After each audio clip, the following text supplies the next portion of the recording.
The alien war veteran sat in the vast, echoing chamber of the Imperial High Command, a place where arrogance was measured in light years. The walls shimmered with holograms depicting past conquests, the proud destruction of 1,000 civilizations. The Zarkonian Empire's council, a semicircle of bloated, regal beings with slick blue skin and compound eyes, regarded him with a mixture of amusement and thinly veiled contempt. He had been called here as an advisor, a term that barely concealed its true meaning, a relic dredged up from past wars, meant to provide decorative insight. He had fought in battles long before most of these rulers had hatched from their birthing pods. His body bore the scars of conflicts no one cared to remember, his right arm replaced with a cybernetic limb that still twitched when he was irritated. And right now, he was very, very irritated. "You don't understand what you're about to do," he said, his voice gravelly, the sound of metal grinding over rust. "You think this is just another planet, just another species to break under your boot. You're wrong." Emperor Zarkon 9 leaned forward on his crystalline throne, his mandibles clicking in what passed for a smirk. He exuded the casual confidence of someone who had never known failure. "Old soldier, do you think we need a history lesson? Earth is an insignificant type, one civilization. They have no interstellar fleets, no planetary defenses capable of repelling even a fraction of our forces. Their own people are divided into warring factions. Why should we believe they pose any threat to us?" The veteran narrowed his remaining organic eye. "Because humans aren't like the others you've conquered. You think strength comes from numbers, from technological supremacy. They think strength comes from one thing, the refusal to lose." Several of the council members chittered in amusement, as if he had just performed a quaint little trick. One, a particularly rotund Zarkonian noble, waved a claw dismissively. "We have studied them. Their species thrives on self-destruction. War after war, they slaughter each other over arbitrary ideologies. They are irrational." "Yeah," the veteran said, leaning forward, "but they survive. You've seen it yourselves. They don't die when they should. When you break them, they keep fighting. Cut off their supplies, they improvise. Turn their cities to rubble, they fight in the rubble. Hell, take away their damn weapons, and they'll beat you to death with their bare hands." "More primitive brutality," the Emperor mused. "How droll." The veteran clenched his metal fist, the servos whining under the pressure. "I fought against humans once, long before they had even reached Mars. I was young, stronger, faster, smarter, I thought. And yet, I watched my entire unit wiped out by a handful of human soldiers with nothing but scavenged weapons and sheer lunacy driving them. We underestimated them just like you are now." The Emperor flicked his wrist. A floating hologram of Earth appeared, spinning lazily in midair. "We will strike surgically, remove their leadership, shatter their infrastructure, and impose control. Their compliance will follow." The veteran shook his head. "You don't conquer humans. You either kill every single one of them, or you leave them the hell alone." Another noble scoffed. "And why exactly would we waste our resources on extermination when subjugation has worked for every other species?" The veteran exhaled slowly, rubbing his temples with his remaining organic hand. "Because if you take their women, they'll stop fighting each other and come after you." Silence blanketed the chamber. The Emperor's compound eyes blinked in slow succession. "Excuse me." "You heard me," the veteran said. "You can invade their land. You can bomb their cities. You can even take their resources. But if you harm their women, if you take away their daughters, their sisters, their wives, their mothers, then you don't get a war. You get extinction. Yours." The council members exchanged glances, some of them shifting uneasily. It was the first time he had seen any of them consider something outside their usual calculations of conquest. The Emperor, however, was unshaken. "This is sentimentality, a weakness. They will break like all the others." The veteran leaned back, a slow, grim smile creeping onto his face. "Sure. Just don't say I didn't warn you." The invasion began with precision. The Empire's fleets descended upon Earth in an orchestrated display of dominance, blotting out the sky with massive dreadnoughts. Cities fell within hours, their primitive defenses overwhelmed by superior firepower. The Empire's soldiers, clad in shimmering armor, marched through the streets of once proud human capitals, rounding up resistance with ease. For a moment, the High Command congratulated themselves on yet another swift conquest. The war broadcasts displayed captured territories, kneeling prisoners, the occasional act of minor rebellion snuffed out with cold efficiency. The humans had been subdued, just as predicted. Then the execution started. The Zarkonians were not needlessly cruel. Their methods were simply effective. A demonstration was always necessary to instill obedience. Public displays of power reinforced submission. And so, as per standard procedure, they executed key hostages. Among them were human women, selected at random, displayed for all to see. The moment the first broadcast hit Earth's networks, humanity changed. It was not the normal, chaotic human response the Empire had seen before. There was no frantic negotiating, no desperate pleas for mercy, no scattered cries of rebellion. Instead, the planet seemed to go eerily quiet. For the first time since the invasion began, Imperial commanders reported an absence of civilian movement. No rogue fighters, no small skirmishes, no attempts to sabotage the occupiers. It was as if the entire planet had taken a collective breath and was holding it. Then the disappearances started. Imperial soldiers began vanishing during patrols. An entire battalion went dark in what was once New York City. No distress signal, no trace. Outposts in rural regions reported strange, distorted sounds on their communicators before going silent. Then the dreadnoughts in orbit detected something that should have been impossible. Imperial warships were being hijacked. The first clear sign of retaliation came when an alien general, sitting comfortably aboard his command cruiser, received a transmission on an open frequency. The signal was crude, patched together from human communication relays, but the message was unmistakable. The screen flickered, revealing a human soldier standing in the ruins of a fallen city. His uniform was scorched, his face smeared with blood and soot, but his eyes burned with a fury that sent a ripple of unease through the Imperial fleet. The soldier spoke with a calm, lethal certainty. "You should have listened." And then, the entire command cruiser's navigation system was overridden, forcing it into a death spiral toward the planet's surface. The next few days were chaos. The humans didn't fight back conventionally. They didn't launch counterstrikes in predictable formations. They fought like they had nothing to lose. Because now they didn't. Imperial forces found themselves facing an enemy that adapted faster than any other species had before. Their own technology was turned against them. Human engineers hijacked their weapon systems. Their encrypted communications were breached by what should have been primitive hackers. Alien soldiers stationed on Earth's surface began encountering horrors they were never trained for. Makeshift traps, guerrilla ambushes, improvised explosives hidden in the corpses of their own fallen. One Imperial officer, desperate and frantic, recorded a final transmission before his outpost was overwhelmed. They aren't fighting for victory. They're fighting for vengeance. The Emperor, upon hearing the reports, remained outwardly composed. But his mandibles twitched, betraying unease. This was not how the conquest was supposed to go. Back in the depths of the Imperial High Command, the war veteran sat in silence, listening to the chaos unfold. He sipped a drink, something bitter, something strong. He had seen this before. He had warned them. And now it was too late.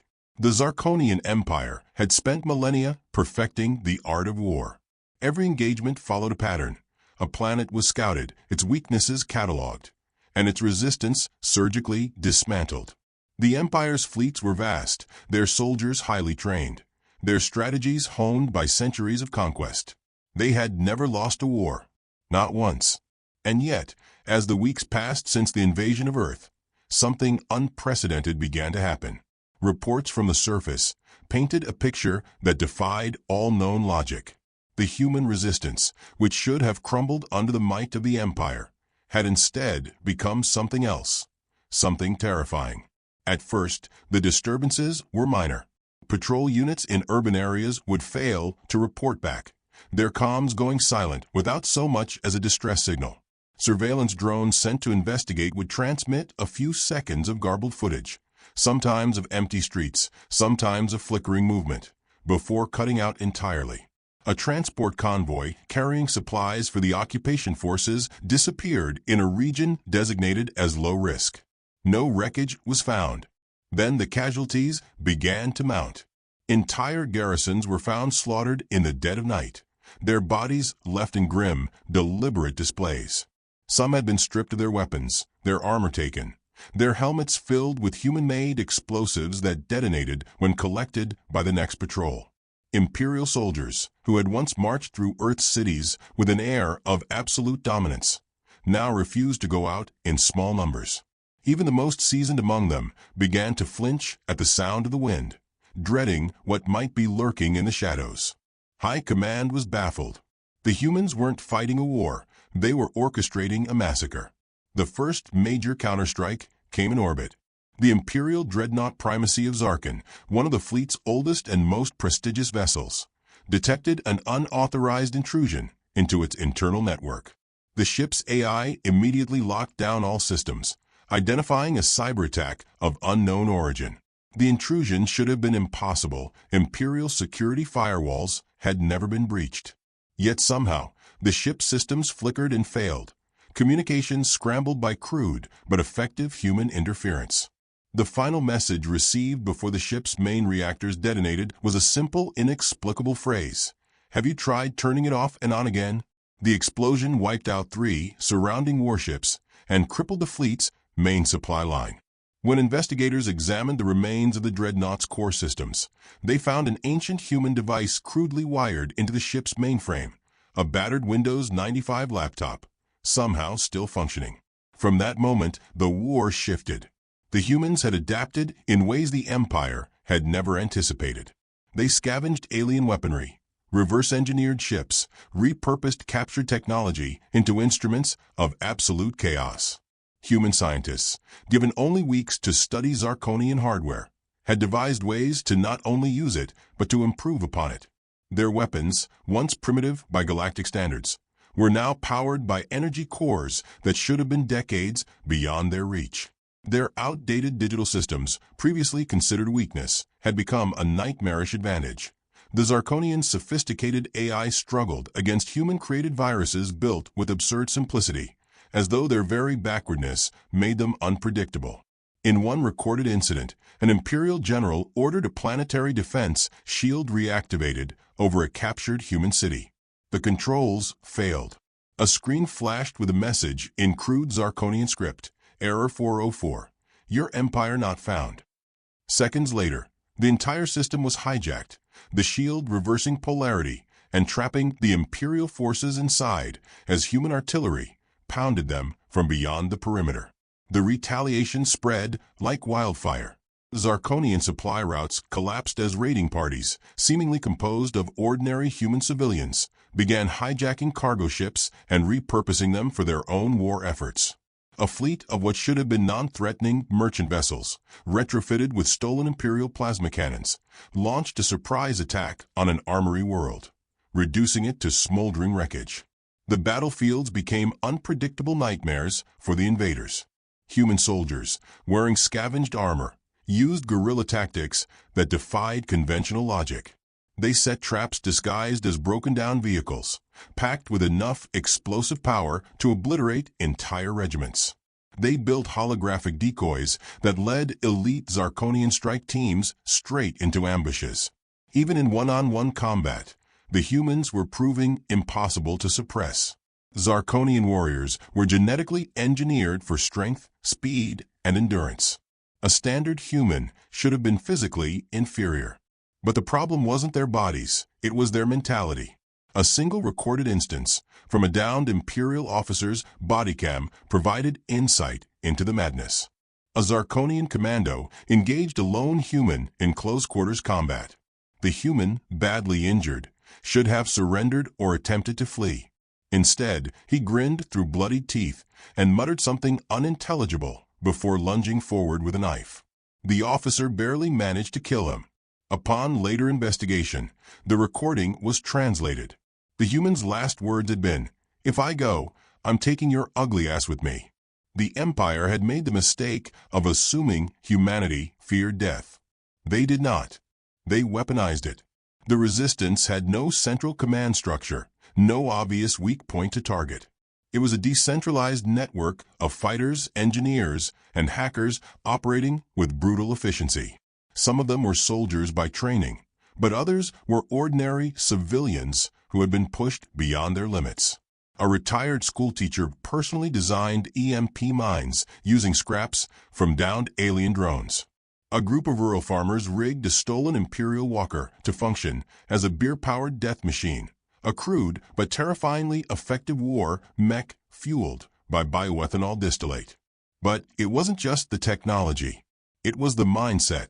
The Zarkonians had expected submission. Instead, they had unleashed something that could not be controlled. Imperial reinforcements were sent. They arrived to find their occupied cities eerily silent. No civilians. No enemy soldiers in sight. Then, out of nowhere, the chaos erupted. Ambushes from underground tunnels, sniper fire from rooftops, homemade rocket launchers taking out armored divisions. The reinforcement fleets were caught off guard. And then came the final insult. A hijacked Imperial warship, broadcasting on all Imperial frequencies, played a human transmission on loop. It was a piece of ancient human culture, a song from a time before interstellar war, before humanity had even left its own solar system. The Zarkonians listened in horrified confusion as an aggressive, rhythmic voice chanted across their comm channels. "Never gonna give you up. Never gonna let you down." The Empire had not only been outfought, it had been rickrolled. The Emperor watched in stunned silence as his fleets fell into chaos. His once invincible armada was collapsing under the weight of sheer absurdity. His soldiers, terrified and demoralized, abandoned their posts in record numbers. His generals, panicked and furious, demanded harsher countermeasures. The old war veteran, watching from the shadows, allowed himself a grim smile. He had warned them. Now, there was no stopping what came next. The Imperial Palace of Zarkon Prime stood as a monolithic testament to the Empire's power. Black stone spires stretched toward the artificial crimson sky, their surfaces engraved with the names of conquered worlds. The Grand War Chamber, a vast domed hall where victories were plotted and insurrections crushed, now pulsed with the uneasy glow of crisis alerts. Holographic projections of the ongoing Earth campaign flickered across the room, each new report more disastrous than the last. Emperor Zarkon IX sat in the center of it all, his enormous form coiled within the elaborate throne of his ancestors. His compound eyes twitched as he read the latest intelligence. Entire fleets lost, occupation forces obliterated, warships turned against them. The humiliation was unbearable. The humans had not just resisted. Their retaliation had escalated into an outright existential threat. The room stank of fear. His advisors, once haughty and dismissive, now whispered among themselves in urgent, hushed tones. There was no longer talk of pacification or efficient governance. Only desperate calculations of survival. "Explain," the Emperor commanded, his voice cutting through the chamber like a blade. High Marshal Rilthok, one of the few remaining officers who had not yet fled or met an untimely demise, swallowed hard before stepping forward. His ceremonial armor, once pristine, was dented and stained with the grime of endless emergency meetings. "Your Majesty, the humans, they have adapted beyond all projections. Their weapons are no longer crude. They've begun modifying our own technology faster than we can counteract it. Their soldiers do not operate under conventional doctrine. They fight like madmen, no formations, no retreat, no hesitation." His mandibles clicked in frustration. They do not seem to fear death. The Emperor's grip tightened on the armrest of his throne. "We have fought species more advanced than them and emerged victorious. What makes these creatures different?" Rilthok exhaled sharply. "Their unpredictability. Their ability to weaponize the absurd. They are not merely resisting, they are toying with us." The Emperor gestured sharply, and a new hologram materialized. showing an intercepted human communication. A grainy, battle-scarred human male stared directly into the feed, his face a twisted mix of exhaustion and exhilaration. "If you're getting this message," the human said, voice rough but eerily calm, "then congratulations. You've officially pissed us off beyond reason." He grinned, flashing blood-stained teeth. "You should have left our women alone. But you didn't. So now we're coming for everything you've got." The feed cut out, replaced by a chaotic flood of human war chants, distorted laughter, and, inexplicably, ancient earth music. Zarkonian officers flinched as the walls of the Grand War Chamber reverberated with a bizarre, rhythmic chant. Thunder, thunder, th, thunder. A warship had been hijacked again. This time it wasn't merely turned against the Empire. It was being used as a mobile broadcasting station to play AC/DC on every Imperial channel. The Emperor's claws carved deep grooves into his throne's armrests. The humans weren't just fighting back. They were mocking the might of the Empire itself. He turned his gaze to the war veteran who had warned them all. The aged alien sat in a shadowed corner of the chamber, arms folded, expression grimly amused. "You knew," the Emperor growled. "You knew this would happen." The veteran shrugged. "I told you." The Emperor's rage nearly boiled over, but he forced himself to focus. There was still a chance to end this before it spiraled completely out of control. He turned to Rilthok. "Deploy the Omega Fleet. No more holding back. If they want annihilation, we will give it to them." Rilthok hesitated. "Your Majesty, the Omega Fleet is—" "Unleash it," the Emperor ordered. "Wipe Earth from existence." The room fell silent. The Omega Fleet was the Empire's ultimate weapon, a last-resort armada designed not for conquest, but for obliteration. Entire planets had been reduced to cosmic debris in its wake. There would be no civilization left to rebuild, no resistance left to fight. And so, the order was given. Across the Imperial core systems, war factories flared to life, producing weapons of apocalyptic scale. Planet-sized dreadnoughts, bristling with enough firepower to reduce entire solar systems to dust, assembled at the fringes of hyperspace gates. The Empire's last and greatest show of force was underway. Earth did not wait for the storm to arrive. Humanity, in all its reckless defiance, took the fight directly to the Empire's heart. The first attack came without warning.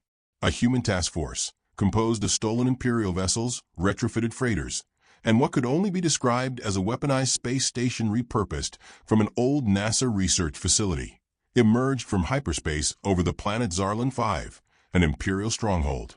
The defenders barely had time to react before the orbital platforms were disabled, their own targeting systems hacked and redirected to fire upon each other. Ground troops scrambled to respond, only to find their comms jammed with human music, battle cries, and an unrelenting loop of action movie quotes. A single message, broadcast on every Imperial frequency, sent shivers through the command hierarchy. "Hold my beer." The humans did not fight conventionally. They used deception, chaos, and sheer audacity. They hijacked entire starports, replacing landing signals with fake Imperial orders that caused reinforcements to dock directly into ambush zones. They repurposed orbital debris as kinetic projectiles, turning harmless wreckage into deadly hypersonic spears that tore through Imperial hull plating. Even the Emperor's personal fleet was not spared. His flagship, the Wrath of Zarkon, was infiltrated by a single human pilot who had managed to eject from his stolen fighter and land undetected within a docking bay. With nothing but a sidearm and an ancient thumb drive, the pilot bypassed the security grid and plugged in a USB device containing a virus so primitive that the Imperial systems, unable to recognize it, simply shut down in confusion. The last transmission from the Wrath of Zarkon was a human voice whispering over the comms. "Game over, man. Game over." The Emperor watched in horror as his fleets collapsed. The Omega Fleet, his ultimate weapon, was now being dismantled before it even reached Earth. The humans were not merely defending themselves. They were dismantling the Zarkonian war machine piece by piece, turning the Empire's own technology into tools of its destruction. His advisors, once so confident in their superiority, now cowered in desperation. "They will come here," one whispered, voice trembling. "They will reach Zarkon Prime." The Emperor knew it was true. The humans would not stop. They would not negotiate. They would not forgive. He had not merely provoked an enemy. He had created one that would never rest until his empire was nothing but ruins and cautionary tales. The war veteran, still sitting in the shadows, let out a long, slow sigh. He had seen this before. He had tried to warn them, but now it was too late. Humanity was coming, and there would be no mercy. Zarkon Prime burned. The once imposing heart of the Galactic Empire, a world of towering spires and endless war factories, was now a wasteland of shattered citadels and choking smoke. The sky, once artificially tinted red as a sign of imperial dominance, was now streaked with black plumes of destruction, casting an eerie twilight over the broken capital. The imperial palace, a structure meant to stand for eternity, was gutted, half collapsed, its once impervious walls torn apart by kinetic bombardments and human ingenuity. The final assault had been swift, brutal, and, above all, relentless. The human war machine, once thought primitive, had become an unstoppable force. They had taken what the Empire threw at them, learned from it, and turned it back tenfold. The war had not just been won, it had been rewritten. No alien race had ever fought like this. No alien race had ever ended an empire in such a spectacular, crushing manner. At the shattered gates of the Imperial Palace, a lone figure trudged forward. The war veteran, the one who had warned them all, now walked through the ruins of the once mighty empire. His old cybernetic arm, battered and dented, twitched slightly as he surveyed the devastation. He stepped over the bodies of Zarkonian soldiers, some still clutching weapons, others frozen mid-flight, as if their minds had not fully processed what had happened. The battle had been over for hours, but the humans were still cleaning up. Above, captured Imperial warships loomed over the capital, their banners replaced with crude human graffiti. Some of it was crude insults, some of it was simple, devastating truths. Earth sends its regards. Others were just absurd. One of the most massive dreadnoughts, responsible for glassing entire planets, now bore a single mocking phrase: "Aliens suck at war." The war veterans smirked bitterly. A group of human soldiers, their armor a mix of scavenged alien plating and human military-grade composites, dragged Zarkonian officers from the ruins. Some struggled, others didn't bother. They knew their empire was over. One of the humans, a lean, scarred man with a cigar clenched between his teeth, nodded as the veteran approached. "Didn't think it'd be this easy," the soldier muttered, exhaling a plume of smoke. "I mean, sure, we knew they were idiots, but this was embarrassing." The veteran gave a tired chuckle. "Told them." They didn't listen. Another human, a young woman with a streak of grease on her face and a modified plasma rifle slung over her shoulder, snorted. "Well, they listen now." She jerked her head toward the remnants of the Imperial High Command, where human officers were setting up a makeshift tribunal. Or, at least, the ones still breathing do. The Emperor had been the first to fall. He had refused to surrender, refused to acknowledge that the war was over. So, when the humans breached his throne room, he had done the only thing his pride allowed. He charged them himself. It hadn't lasted long. The war veteran had seen many things in his life, but the sight of an imperial ruler trying to punch a human marine in power armor was one of the more ridiculous. The marine had simply stepped aside, watched the Emperor stumble forward in disbelief, then shot him in the back of the head. A fitting end. The veteran's boots crunched over shattered pieces of Zarkonian architecture as he made his way toward the massive plaza, where humanity had gathered its surviving enemies for judgment. It was not negotiation. It was a reckoning. A makeshift podium had been erected, scrap metal welded together from the remains of an Imperial transport. On it, a human officer stood, reading out charges against the captured Zarkonian elite. Genocide, enslavement, unprovoked planetary annihilation. The charges were met with silence. The officer's voice remained calm. By human law, and by the universal standard of decency, you are guilty of war crimes beyond measure." He paused, then smirked. "And considering we only just got into the galactic community, that's saying something." The veteran watched as one of the highest-ranking surviving Zarkonian nobles, his once glorious robes, now reduced to rags, trembled. "We surrender," the noble croaked. "We submit to your rule. Please spare us." The human officer sighed. "You misunderstand. The Zarkonians weren't being subjugated. They were being left to rot. Humanity wasn't interested in ruling them. They had no interest in governing a broken empire. They were simply making sure it never rose again." One by one, the captured leaders were exiled, dumped onto barren, uninhabited worlds, left with only the barest means of survival. The remaining Zarkonian populace, now leaderless and aimless, would have to fend for themselves in the ruins of their own arrogance. It was mercy in its cruelest form. A distant explosion rumbled as yet another war factory was purged. Even now, human forces were dismantling the last remnants of Zarkonian military infrastructure.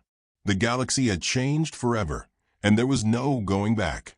The veteran exhaled, watching the final embers of the war flicker and die. A human pilot strolled past, flipping a coin idly between his fingers. He stopped, glanced at the veteran, then smirked. "So," he said, "what's next?"